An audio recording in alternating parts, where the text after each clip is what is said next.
I have already done it. Yeah, great. Good luck. Thank you. Okay, so I believe we're ready to start our lecture. My name is Anton. I'm a strategic consultant from the company which is named SBS Consulting. And today I would like to introduce you to strategic consulting, tell you some facts about this industry, some tips and tricks. Let me continue with introducing myself.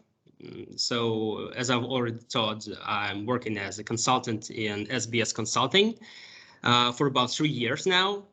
And during this period, I had an opportunity to work in a variety of projects in a variety of industries.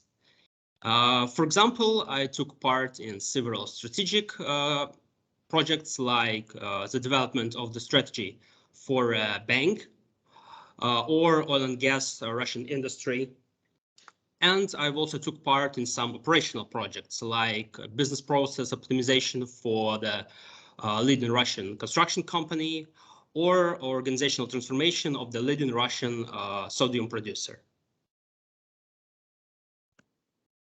Today's lecture will consist of 3 main parts. At first, we'll talk about the company. I'll briefly introduce SBS Consulting, our experience. Next, we'll move on to probably the most interesting part, which is I'll tell you about the consultant's daily routine, our tasks, our challenges. And next, we'll end up with some facts about the recruitment process so that you'll understand better of how to get into the consulting in general and into SBS Consulting in particular. You're more than welcome to ask any questions, but I suggest to ask them in the end of each section.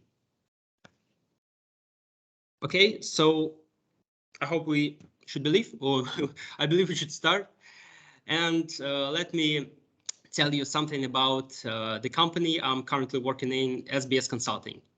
So the company operates in the Russian market for more than 15 years.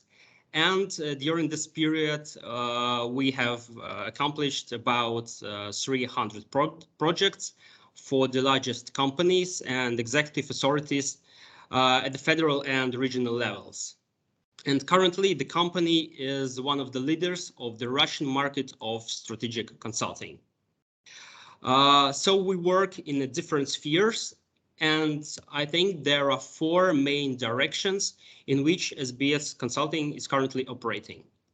The first bunch of projects are strategy development and business planning. The second sphere is the management system development. The third sphere is operational efficiency enhancement. And finally, there is a government executive bodies advertising. Let me briefly describe each of the sections, and let's begin with strategy development. We develop both the corporate and growth strategies for big companies, for different holdings, but we also can develop some functional strategies like engineering and manufacturing strategies, or the strategies for discrete business units. If we're talking about the second box, is the management system development, it includes a bunch of different directions as well. For instance, organizational structure development, the development of key performance indicator system, or the business process reengineering. If we're talking about the operational efficiency enhancement, there are many different directions in which the company could help the business. For instance, it's some programs to improve the labor productivity, to improve energy efficiency, and so on and so forth. And finally, talking about the government executive bodies advertising, which is the 4th direction in which SBS Consulting operates.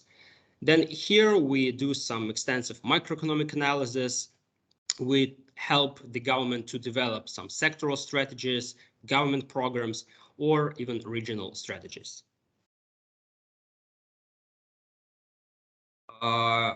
And here are some examples of our clients. In general, the company operates in 6 sectoral areas.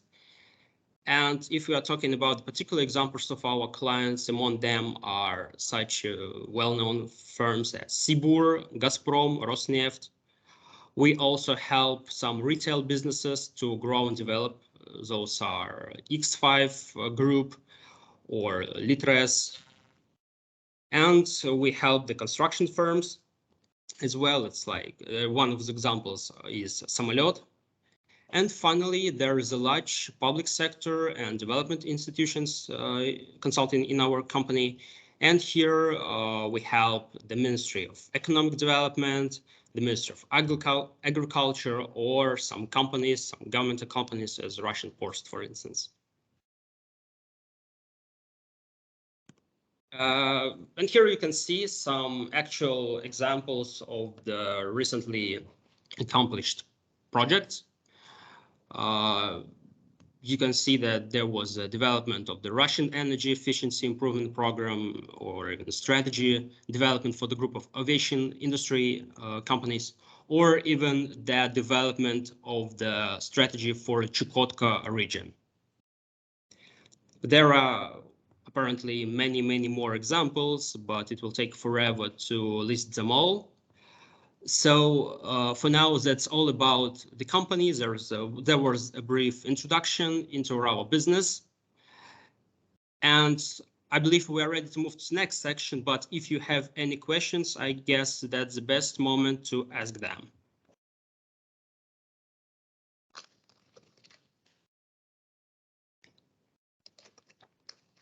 Okay, as soon as you remain silent, I believe we may go to the next section, which is the consultant's life, the consultant's tasks and tools. So during the project, during a typical project, consultants apply a really wide range of different tools to collect and analyze data. You can see the key stages of a typical consulting project. There are 4 of them, and the 5th step is optional. So the first step is data collection and analysis. Next, we usually move on to hypothesis development. We continue with the testing of those hypotheses, and we usually end the projects with the development of recommendations for the client. If we're talking about the last step, which is here in gray and called implementation of recommendations, well, sometimes it's conducted by consultants, but usually I would say that this lives on the client, and client himself try to implement all those suggestions and ideas that were created by consultants during their projects. If we are talking about the most commonly used tools in our standard operations, I would like to divide them into 3 groups. So the first bunch of tools are the desk research instruments. Here, the first one is open source analysis, which is just, sitting behind your computer, Googling, or finding something in Yandex. So searching the internet and trying to get as much information from open sources as you possibly can. The second instrument here is client data analysis. It's a really commonly spread instrument as well. And that's when the client sends you some figures, some numbers, some management reports, and you try again to get as many insights from this information as you can. The third source of information here is industrial research analysis. You may just Google some industrial reports online, or you can just purchase an already prepared report. There are many of them online as well. And finally, you can use all this information to create your financial model, and it's an essential instrument for every consultant. The second box, the second bunch of instruments are the field research instruments. And the most commonly used and as well the mostly important instrument here is interview with the client's employees. I believe that's the best way to get some insights, some deep and real insights about how the business works, what is the current company's state, what are the problems, and what are the perspectives. I believe that you will never find something like that over the internet. So interviewing employees is the best way to gather some really meaningful insights. You can also interview some industrial experts to get their third-party independent opinion. That's a really commonly used instrument as well. You may also organize some brainstormings. That's when the group of consultants, some experts, and mainly the client's employees sitting together and trying to brainstorm some ideas to solve some problems. And it's a really incredible instrument to, I would say, advertise and promote your suggestions among the team of your client.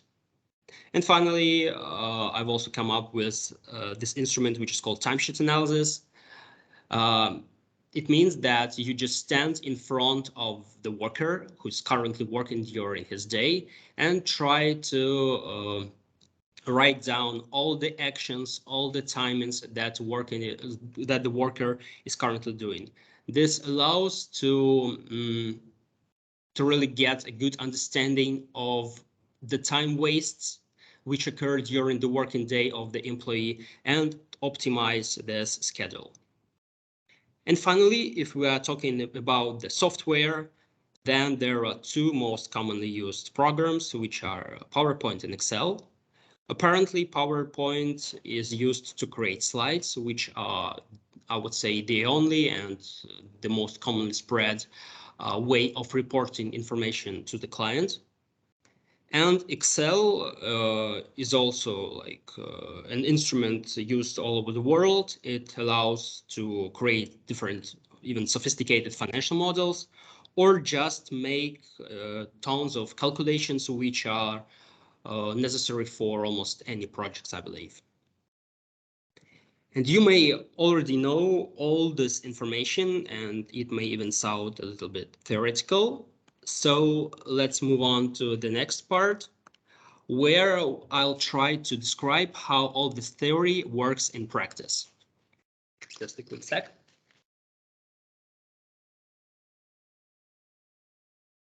Okay, so I've already told in the beginning that I took part in a project where we developed a strategy for a bank. In particular, that was a strategy of the Multilateral Development Bank. The most known examples of the multilateral development banks are the World Bank or European Bank for Construction and Development. And the idea of those special banks is not just to earn money, but to invest money in order to develop countries, their economies, regions, businesses, and so on and so forth. So it's more about development rather than earning money. And this project included four main steps of the project. At first, we collected some data in order to make a diagnostics of the bank's current state, to analyze its operations, its product portfolio, client portfolio, and so on and so forth. We've also tried to understand the current state of the competitors' actions. So we've analyzed their reports, we've analyzed their strategies as well, and the news which were linked to those competitive banks. And finally, we've tried to understand the priorities of the shareholders. And it's actually important to note down that the shareholders of this bank, of actually every multilateral development bank, are not people, not companies, but countries instead. So we had to understand what are the strategic priorities of those countries, because every strategy have to be accepted by the shareholding countries.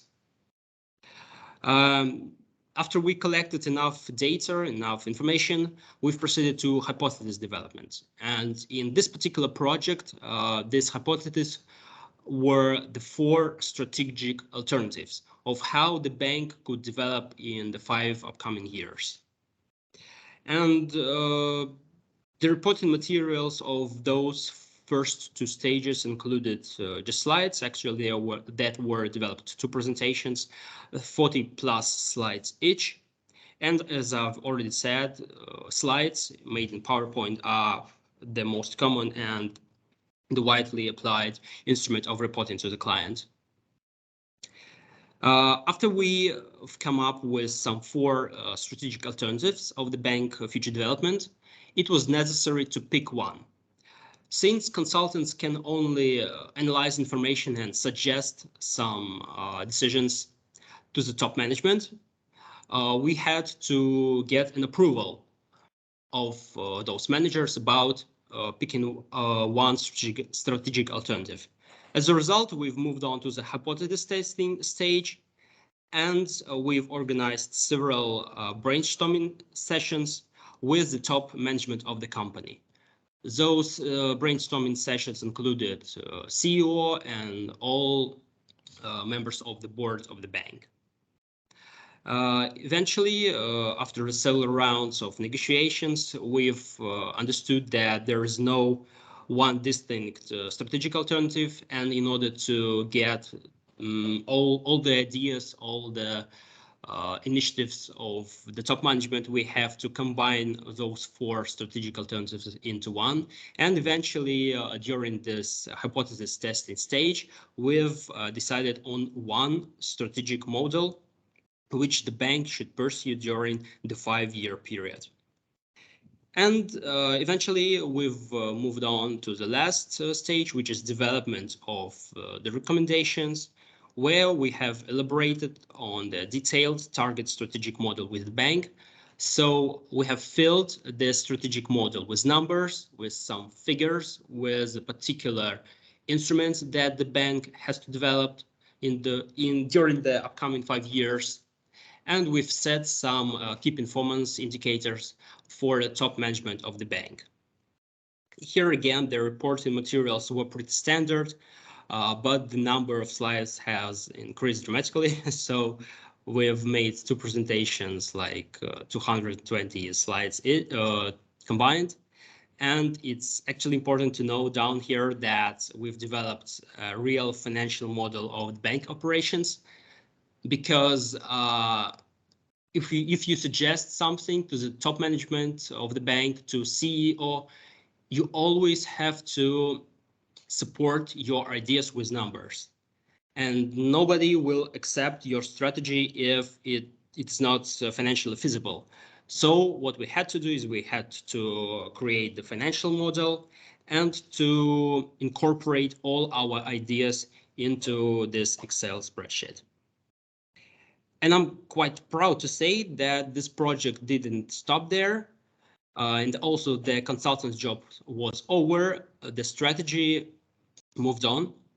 And the bank's actual strategy was officially approved by the countries, by the shareholders.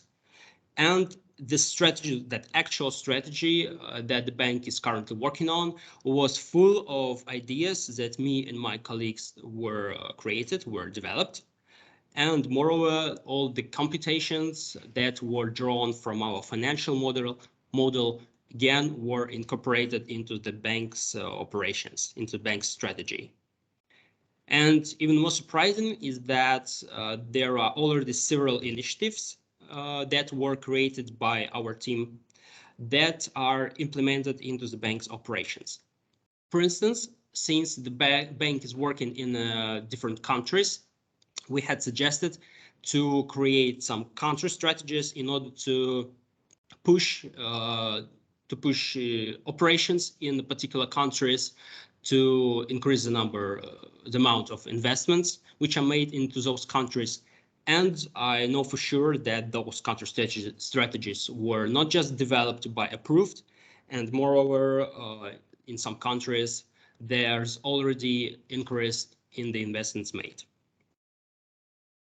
So now I suggest to move on to the next part, where we'll try to accomplish some case study And in particular, you can see graph on the left, the figures which were taken by me from the actual slides. So this analysis that will try to replicate right now, it was actually made by me and my colleagues, and it was used in a strategy, in the actual strategy of the bank. So now I will briefly discuss what this all means on the left side of the slide. And next, I will ask you to take several minutes and try to come up with your own ideas. So I really ask you to be active, to suggest something, and to try to discuss your ideas with me. So let's begin. And let me briefly describe this chart. So on the x-axis, which is on the bottom, you can see a share of non-sovereign financing which a bank have. Non-sovereign here means the financing to the private businesses, while sovereign, which is on the left, closer to zero on the x-axis, stands for loans which are given to the government or some governmental institutions. If you're talking about the y-axis, which is vertical axis, it describes the current investment portfolio. So the higher the bubble is located, the more loans a bank has given to businesses and governmental institutions.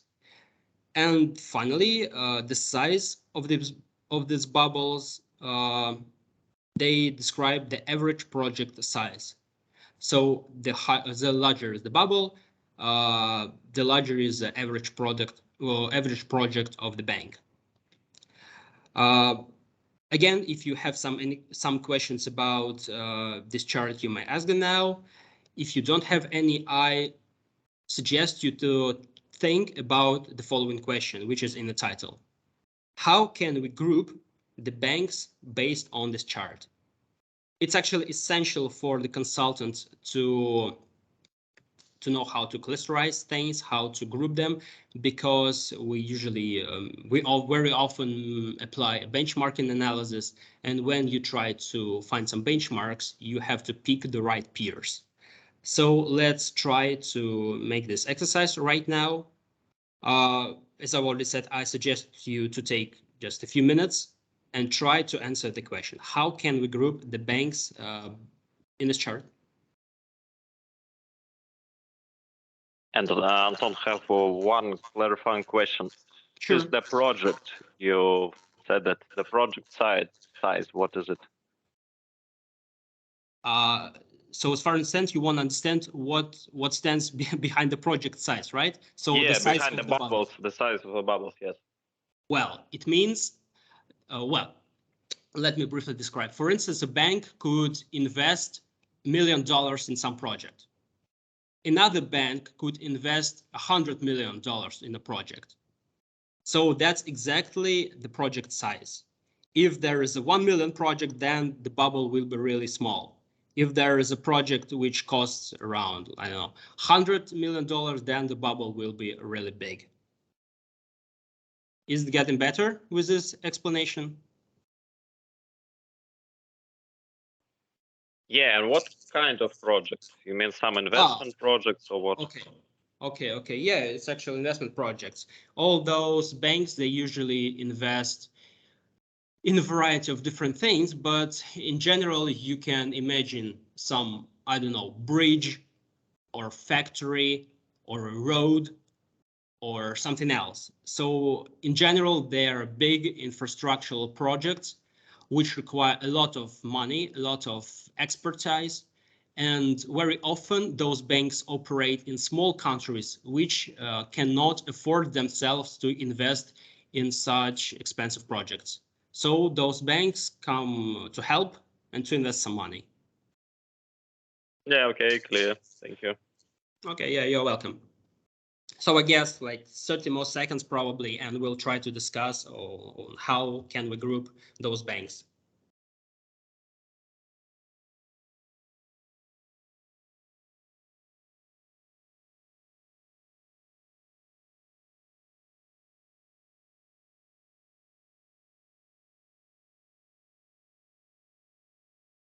Okay, guys, so any ideas? My proposition is in chat, actually. This exercise for students, but I can also participate. Okay, As far as I can see, there are two clusters for like large and government-based government finance projects, mm-hmm. and small projects that are financed by non-governmental institutions or like privately funded. Okay, yeah, that's a very good idea. And in fact, that's exactly the way that we have divided those banks into two groups. So the first group on the left are indeed the really large banks with a large current investment portfolio, and the project size is again very large. And the distinct feature of those banks is that they primarily invest into some governmental, I would say, projects. They invest money to some governmental institutions. On the other hand, the second group of banks are relatively small, of course, relatively, and they primarily do some non-sovereign financing, which is they invest in some private businesses. Okay, so we successfully accomplished the first stage of this exercise. And the next question is a little bit trickier. I've added some more data to the right side of the slide, which describes the product portfolio structure of the same banks. And those banks are already grouped into two groups. On the top, you can see those large banks, number 1, 2, and 3. And in the bottom of the chart, of the right chart, you can see banks 5, 6, and 7, which are relatively smaller. And we see that our client belongs to the second group as well. And colors on the right side describe the structure of the portfolio, the product portfolio. So you can see there are loans, capital investments, guarantees, and some other instruments. So now again, try to think a few minutes on how banks' product portfolios are different among those groups of banks.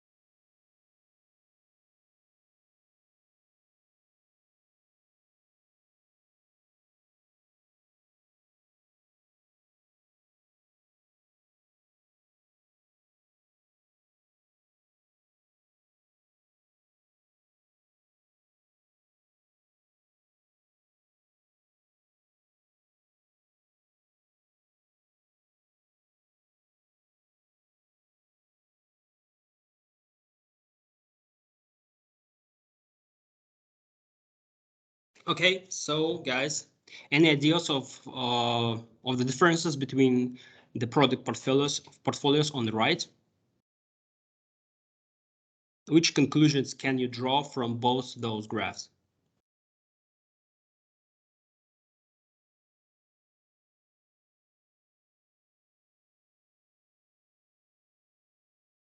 So we see that,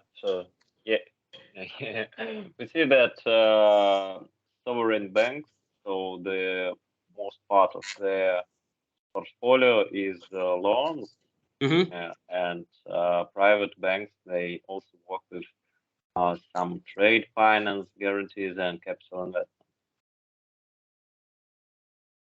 Yes, exactly. And what can you say about the client? Actually, that affects risks.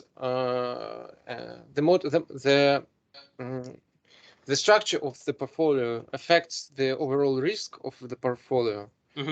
And as far as I can see, that in the most severe seventh bank case, they only 2/3 of their portfolio is loan. So their risk is bigger, I think, than the bank that is the first bank, which provides assets, which provides credit in the form of loans only. I don't know specifically how is this connected with assurance? What types of lines are assured or not? But the smaller banks, seventh bank is small bank, I think. They risk more and they try to get all the clients they can. While the first bank, it can spread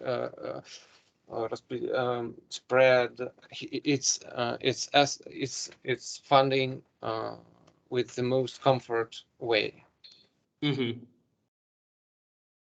Okay, yeah, I got the idea. So let's quickly sum up all the ideas. Of course, I agree that the risk profile of all those banks are quite different. That's for sure. But that requires some additional analysis, and I suggest you not to focus on this right now. But let me repeat, yeah, that's a really good idea, and it's actually what we've tried to make during the strategy creation. However, what's apparent is that indeed the structure of the product portfolios are different. So those first three large banks, they primarily use loan investments, which is way more conservative. And those banks number 4, 5, and 6, actually there is a little mistake in the numbers between the two parts of the slide, but it's all right. And those second group of banks, they apply a much wider variety of instruments, and indeed, like in general, about 2/3 of their portfolio are loans, and the rest of the portfolio are some capital investments and guarantees, which are apparently riskier than the standard loans. Okay, so that's clear, but eventually we have to create some recommendations for the clients, because all the consultants are hired to draw some conclusions and to make recommendations to the management. So based on all the information that we've discussed previously, which recommendations could you give to the client?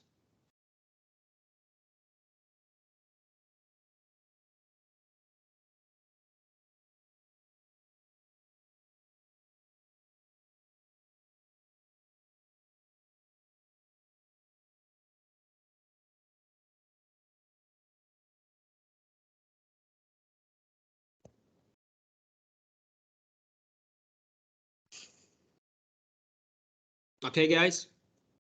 And we don't know whether bank 5, 6, 7 are more successful. So should we have them as an example, as a desired example, or not? Or maybe they are worse than our bank. So okay, yeah. Let me try to help you with this. Well, the criteria of success in case of multilateral development banks is kind of obscure, because we are not just talking about profitability, about revenue or something. It's way more complex. So let's just assume that all the banks which are on the chart are successful. I can guess that our client's bank is on the 90% of share of non-sovereign financing axis, and its portfolio looks like almost of banks number 3, who is like on the 20% of the share of non-sovereign financing, and on the axis of current investment portfolio, they are close on around like 25. I don't know. And so it should move either up or down, but according to its position on the share of non-sovereign financing, probably it should move down to the group of the banks of its size. So its portfolio is conservative. It's too conservative for the group the client's bank is in. And I suppose that it has low marginality of its portfolio and low income. And maybe it should move closer to bank number 7. Give more credits and trade finance and guarantees, give guarantees, etc., etc. Okay, yeah, I got your idea. It's quite clear. Is there anybody else who want to add something? Okay, seems like there are no more volunteers. It's not clear where should we go. So whether to bank 3, 5, and 6 and to have more capital investments and guarantee, or to bank 7 and have more credit lines. So that's also the question. Okay. Well, actually, I believe that the question is sort of different, because on the either side, the client could go to the group of banks number 1, 2, and 3, try not to change its product portfolio, but instead try to change its client portfolio. And the second possible solution here is to diversify the portfolio while standing in the same place in terms of the client portfolio structure. And using more capital investment or credit lines, that's kind of the second question, and we'll not discuss it here. So, but in general, I agree that the client should do something, because on the one hand, it has a large share of non-sovereign financing, so it tries to work with businesses, with some private clients, but unfortunately, it applies primarily just loans, which, as we can see, according to the information about banks 5, 6, and 4, actually, which is not suitable, because those banks from the second group, they apply many capital investments, guarantees, and credit lines, trade financing, and so on. So in fact, that's exactly the dilemma which we were thinking about. And if we get back to this slide, point number 2, hypothesis development, exactly tells us that there were 4 strategic alternatives. And in fact, 2 of those were just described by me. So in the first alternative, we've suggested to go to the first group of banks. And the second alternative, we have suggested to go to the second group of banks. And talking with the managers of the bank, we've decided that the best way for bank to develop in the upcoming 5 years is actually to join the group of banks which are in the bottom, meaning that the client agreed that the bank has to diversify its portfolio to gain some expertise in the capital investments, in guarantees, and other instruments, and to decrease the share of loans in the product portfolio structure. So that was the actual decision that was made by the top management of the bank. Excuse me, could you just repeat? So they decided to change the portfolio to what kind of? Yeah, they decided to change their portfolio by increasing the share of capital investments and some other instruments. But the primary source of this change was the capital investment, because the client tries to work with businesses. And as our analysis have shown, private businesses require much more capital investment, not just standard. The clients of the bank. The clients of the bank. Yeah. The clients of the bank, which are private businesses, require more capital investment. So as a result, our client, which is the bank that we've previously talked about, decided to gain this expertise in some capital investment instruments. So that was the actual decision, which is written in the strategy of the bank. Okay, so that was like an example of the actual exercise which was like made by me and my colleagues during this project. So you can see how we work, which analysis we conduct, and I suppose that during the standard project you have to make like, I don't know, tens or maybe even hundreds of such exercises in order to get some results. That's the end of this particular section. And if you have any more questions, maybe about the stages of the consulting project, or you want to discuss some more examples, you're more than welcome to ask them now. And again, if you don't have any questions, we can move on to the last section of my today's presentation. I have some questions to you that may be interesting for the students. I've written them down in the chat and also can tell them by voice. So for you, if how it will be comfortable to answer them now or at the end of the presentation. So there are 3 questions, if you see them in the chat. Unfortunately, I cannot see the chat for some reason. Okay, so there are 3 questions. So the first is, what is the most difficult in the consultant's work and in general and for you personally? The second is about the interviews. So how do you make them? What difficulties are you faced with during the interviews, and how do you overcome them? Because that part we have not discussed very carefully with the students, the part of the interviews. So that is interesting. And also, do you have situations when you face with lack of motivation or resistance of employees, and how do you manage them? Can you give some examples? Okay, yeah, I got all your questions. Let me try to answer them right now because we still have plenty of time. So yeah, I'll try to answer them right now.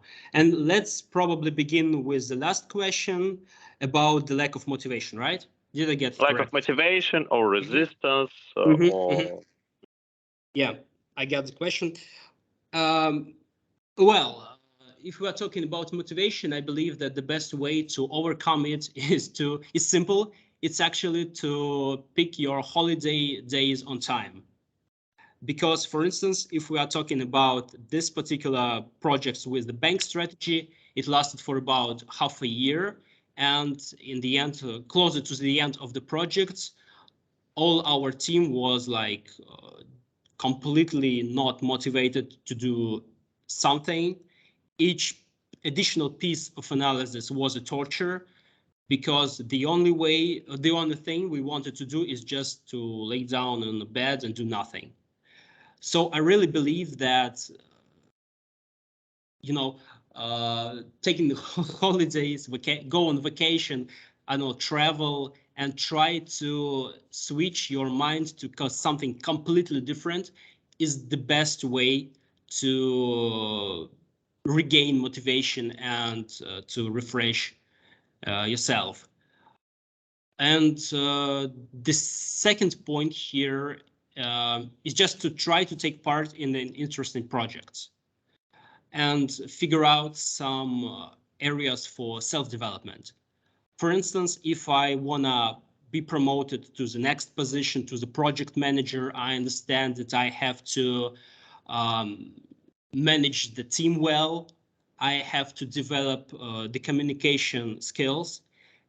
And I try to take part in the projects where I could develop all those qualities, all those characteristics. And that's actually the thing that I'm that really motivates me. So you're not just doing something for a client, but instead, while solving all those problems that the client have, you try to develop yourself. And that's the thing that really motivates, personally, if I'm talking about me. The next question was about. Sorry, Anton. That's very good answer, but I meant the lack of motivation of your clients, the employees, or maybe some resistance. So they tell you, "Oh, Tom, that doesn't work," or "I don't believe in it," or "You are too young," or something like that, or "We don't want to do it. We have a lot of work, and we should not do this." Maybe these situations. Okay, yeah, I got the question. Well, I believe that there are two main points of how can you cope with this situation. The first point is that it's great when the consultant's work is supported by the top management of the company. So if your project is bought by some CEO, it's quite unlikely that some of the employees will go against you because, well, they will be pushed by the employer to cooperate. But that's probably not the best case. And the best case is actually the second part of my answer, is that when you demonstrate some real results. So if the consultant conducts analysis, draws some conclusions which are feasible, which are supported by calculations, by some numbers, or even if you come up with some just a second, sorry, quick wins. Yeah, forgot the word. If you come up with some quick wins so that during a week or a month, probably you can demonstrate some results, that's actually the best way to motivate your client and to cooperate. There were many examples when in the beginning of the project, the client was very skeptical. It was very tough to get some information, to get some insights. But with some time, in several weeks or a month, when we've came up with some interesting solutions, we've actually detected some real problems that the business has. The attitude towards consultants changed dramatically. And the client becomes not just, client, but friend. So yeah, I think to wrap it up, the support from the top management and some real feasible results, which consultants demonstrate during the project, are the best two ways to cope with the problem of this resistance and lack of motivation on the client side. Cool. Thank you. Right now? Thank you. And also, you've told that when clients see that you have strong proven data behind your analysis, that also gives you support from him. Yeah, sure. Consultants always have to be data driven. If you say something, some ideas, some suggestions without proving that they're feasible and they will not just cost money, but also will bring some money, that's the only and the best way to promote your ideas, because businesses, they are made to earn money. And if your ideas, your initiatives, they do not help the business to earn more money, then it will be really hard to promote anything. That's it about the question. Yeah, thank you. Yeah, I believe we can move on to the second one about interviews. Yeah. In my personal practice, I believe that interviews are maybe one of the toughest parts of the job, because it's very usual when there is just the first week of the project and you've never worked in this industry before, and you already have to interview people who are like 10 years in the business, they are working 20 years in the industry, and you, the just rookie who has to interview those experienced guys. So it's really tough. And I think, again, there are just two ways of how can you cope with this difficulty. The first thing is just you have to gain experience, both industrial experience and experience in taking interviews. It just takes time, it takes practice, and I think there is no other way to deal with that than just practice, practice, and practice. First you take part in the interview just as a listener. You are the guy who tries to write down all those ideas that are said by the employer which is interviewed. Then you move on to asking some questions and adding, for example, a partner who leads the interview. And eventually you come to the point when you have to take an interview by yourself, alone. So yeah, it just takes practice. And the second advice that I may give you here is to prepare well. If you come to the interview unprepared, it would be very tough for you to lead the interview and to get some real insights. Instead, if you read something about the business, you, I don't know, learn financial statement, you learn some other management reports, it will be way easier for you to go through the interview and to get some really valuable information. And moreover, I really suggest to think ahead, try to come up with some important, crucial questions in advance before you enter the interview. And yeah, it would really help. So I guess there is no magic, it's just practice and preparation.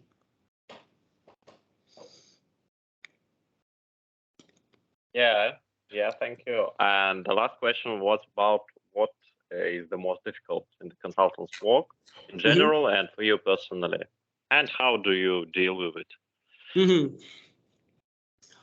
I believe that the most complex question of those three. Well, let me try to come up with some ideas.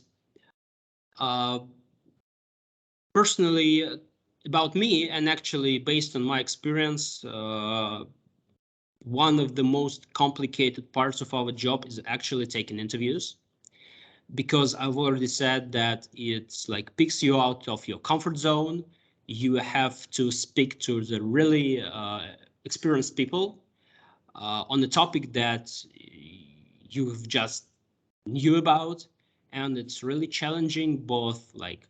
It requires both some hard skills, because you have to prepare, and soft skills, of course, because you have to communicate with people, you have to convince them, and in general, try to make them speaking. And the second, probably most difficult part of our job is actually to convince the client that the ideas that you offer are reasonable.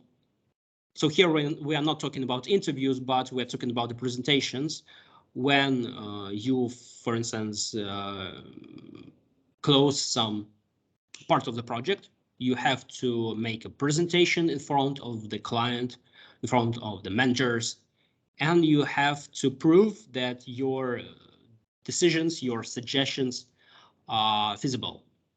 That's maybe the most complicated part, because the client always thinks, or very often thinks, that he knows everything and you cannot suggest something new, something different. And it's a part of our job to convince the client that they are wrong, that we do have some ideas to offer. And as I've already said, the best way here to promote your solutions is to be data-driven, to calculate everything which is possible, to make, I don't know, financial models, or just to get some real evidence, while, for example, timesheet analysis, as we've discussed before, which is actually written here on slide. So yeah, gaining enough data and presenting this data in the feasible way, so that it would be really insightful and understandable by the client, is the best way to cope with this difficulty. But in general, I would say that consulting job is more interesting than difficult. And all those difficulties, they could be solved. And according to my experience, there were no situations where the consultants could do nothing with those problems. So maybe you should have to invest some more time, to invest some more effort, to add some additional analysis, to make one more interview, etc., etc. And eventually you will reach the point when you'll be prepared and you will be ready to defend your ideas against the client. On one of the previous seminars, one of the students have read the article on McKinsey forum or one of the McKinsey consultants, and he told that, oh, working in consultants is like hell. I have a lot of duties. I make presentations all day. Have a lot of work, even 100 of hours per week, and it's very hard. And some of the other people on that forum also tell that, yeah, we have a very hard work. How would you comment it, and what is your personal view on it? Well, on one hand, I totally agree that sometimes our job is hell.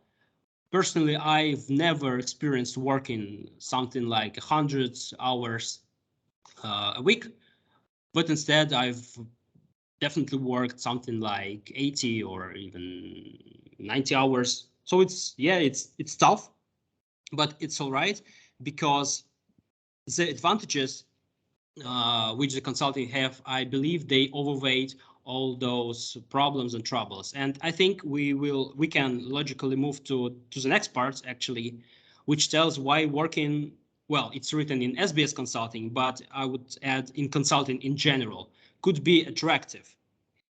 And there are like 7 factors that I believe address this McKinsey guy interview directly.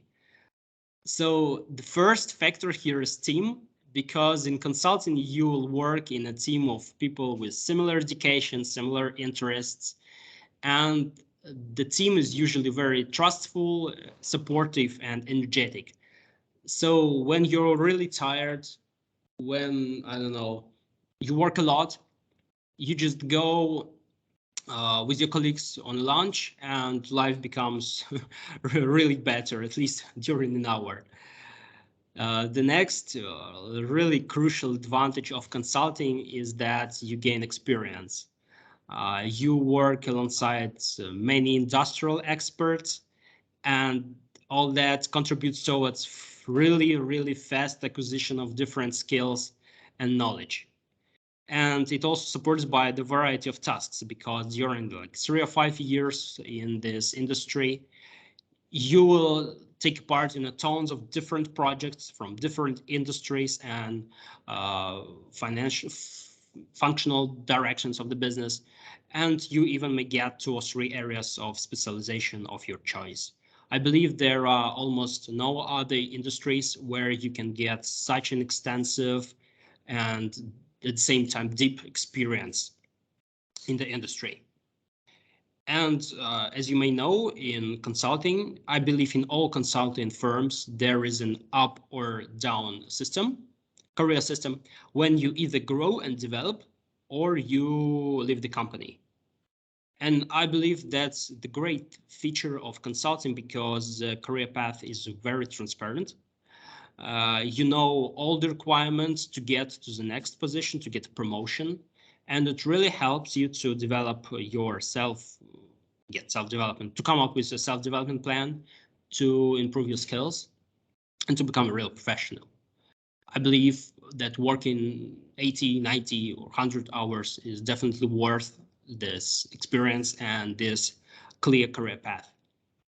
And moreover, in all consulting firms, in SBS Consulting as well, there are some regular trainings which allow your colleagues or some external experts to share expertise, share knowledge among the team.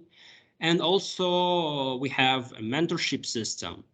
The mentor is a guy who works as a senior consultant or project manager, so the really experienced guy, really experienced consultant, when you as an analyst enter the company, this mentor really helps you to become a part of the team and shares some experience, tips and tricks, some things about how to grow faster, how to create good connections with other consultants, and it really helps. And again, I believe that there are not that many industries where there are such systems of training and special mentorship. Well, value and significance, of course, that's what I was talking before. The consultants, they always collaborate with executives of the business, and they try to create some real ideas. And very often those ideas are incorporated into reality. And as I've already said, it's really worth working a lot to see that your ideas are realized in practice. So personally, for me, based on my experience, I was very proud when I've opened the strategy of this multilateral development bank that we've discussed before, and I saw my own figures, my own numbers, and even my own words that were written and suggested by me. And it definitely works working a lot, suffering, as we remember the words of this McKinsey guy. So yeah, all those troubles are really worth the result that consultants receive in the end of their projects very often. And finally, definitely is the most important part about consulting is that there is a very active corporate life. Well, in SBS and in other consulting firms, there are regular events, including a variety of outings to different cities and even countries. There are many sports events, some in-office games, and it really helps to refresh your mind, to gain some new powers, to face challenges, and to cope with them. So I believe that those 7 factors which are on the slide, of course, there are many more, but those 7 are probably the main. They really demonstrate that also there are some problems. There are long working hours. However, there are so many advantages in the industry that you should definitely try to apply to consulting and try to work there for at least several years.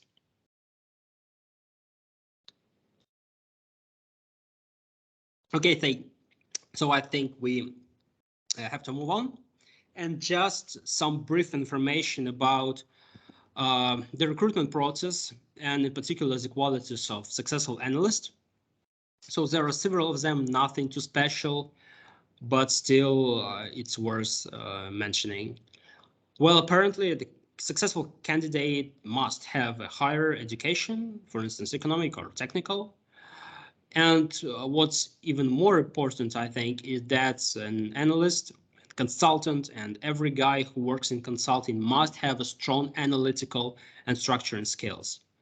Well, you may ask me how to develop those skills, and the answer is straightforward. You should firstly solve some cases to understand how the system works, and secondly, you should try to apply this analytical thinking in your regular life. So when you say something, you should try to structure it, like first, second, third. You should always try to come up with some structures in your common life. And that's probably the only way to develop the skill, which is essential for the consulting industry. Well, next, you'd better have a fluent English language, because there's a vast majority of some materials which are written in English, because if you try to do some benchmarking analysis, you very often have to collate data about the foreign companies, and apparently knowing English is the only and the best way to get this information. And finally, if I'm talking about hard skills, it's really good to know some corporate finance and be capable of creating at least simple financial models.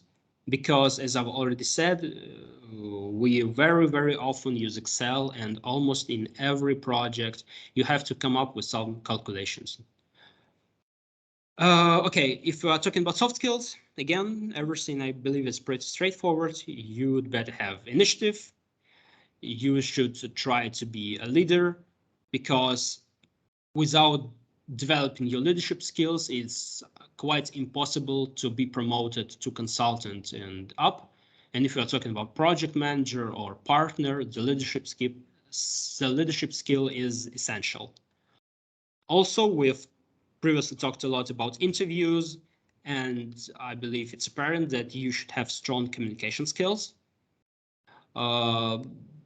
Finally, you should learn fast, because the pace in consulting is very high, and on a new project, you have to learn something new each day. So you'd better get the new information fast and correct. And eventually you should desire to develop and grow. And let's just quickly go through the recruitment process. It's again quite standard among all the consultant firms. So at first you should pass the CV screening. Then you have to write some tests and some essays and get through the HR interview. And next you move on to the 3 rounds of case interviews. So it begins with an interview with senior consultant. For instance, I could interview many different candidates. Then the candidate moves on to the interview with project manager or a director. And finally, the final round is an interview with a partner. And if you successfully go through all those stages, you just get a job offer. So as simple as that.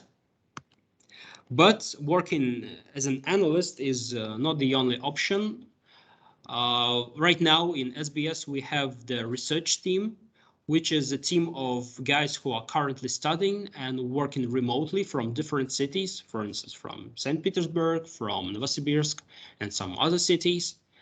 So if you are getting your bachelor degree or even master degree, and you cannot work the full hours, full 40 plus hours a week, you can apply to research team. You can actually take part in standard tasks like collection and analysis of some data, conduct some statistical analysis, create some business plans, or even prepare slides for the actual presentations which go to the client. And the recruitment process is, again, quite standard. So you have to pass CV screening, write a test, essay, and go through the HR interview. So absolutely the same stuff as we've discussed with an analyst. Well, next there are some differences. You have to make case research on a given topic and go through only one case interview. And after that, you get, again, an offer. And yeah, that's actually the last content slide in the presentation. I really believe that you've heard all those books before, but let me just probably quickly repeat their names. So if you want to get some more insights about consulting, about the way we think, the way we try to structure information and deliver it to the client, or the ways of interpreting the data with charts to deliver it the best possible way, there are the 3 books the first is The McKinsey Way by Ethan Raciel. Next, the really famous book by Barbara Minta, which describes the Minta pyramid principle. So very well-known pyramidal thinking. And the last book is Say It With Charts by Jean Zelazny. So yeah, it's like all those books are the bedrock of consulting. And I believe that every consultant begins his career with those 3 books. Oh yeah, and actually you may subscribe to our SBS Consulting Telegram channel, where there are some interesting and important facts about consulting are regularly posted. So that's actually it. That is the last slide. And if you have some more questions, we may continue discussing them right now because we have like 10 or 15 minutes left. You may also address the company via different methods. You may, I don't know, just search information on the website. You may join our Telegram group or even watch some videos about the corporate culture and the research team daily routine, which are in the bottom. Or you may just send your CV and cover letter to the given email and try to become a part of our team as soon as possible. So yeah, that's it. That's the end of my presentation. And as I've already said, if you have any questions left, I'll be happy to answer them right now. Can I ask you, Anton, to send the contact information and maybe the previous slide about the possibilities of practice in your company to our Telegram chat, so I can add you to the chat, and or maybe you can send it to me and I'll personally send it to the chat of students, because not of the students are today in the morning in the election, and in our chat we have all of them, and they can see this information, and maybe they will be interested in the practice in the company. Okay, well, actually, I believe that we've already sent the slides to some of you. So I believe that it's like adding me to some Telegram group probably not the best option. Okay. But if you haven't received the slides for some reason, text me and apparently we'll solve this issue. Okay. Okay. Yes, Anton, we need the slides because there was some conversation about slides in our exchanging letters loop, but there was nothing about, so we didn't get them yet. It would be nice. I got you, no problem. We'll send them later. No problem at all. Okay, thank you. All right, so dear students, if you have some questions also, you can ask Anton.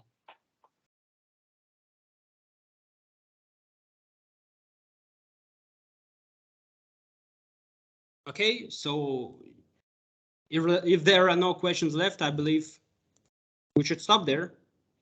Your presentation was clear as sky, so that's okay. Yeah, thank you. So yeah, we'll send the slides later. As I've already said, no problem here. And we believe that you should have the materials. And well, thank you for your attention. Thank you for your time.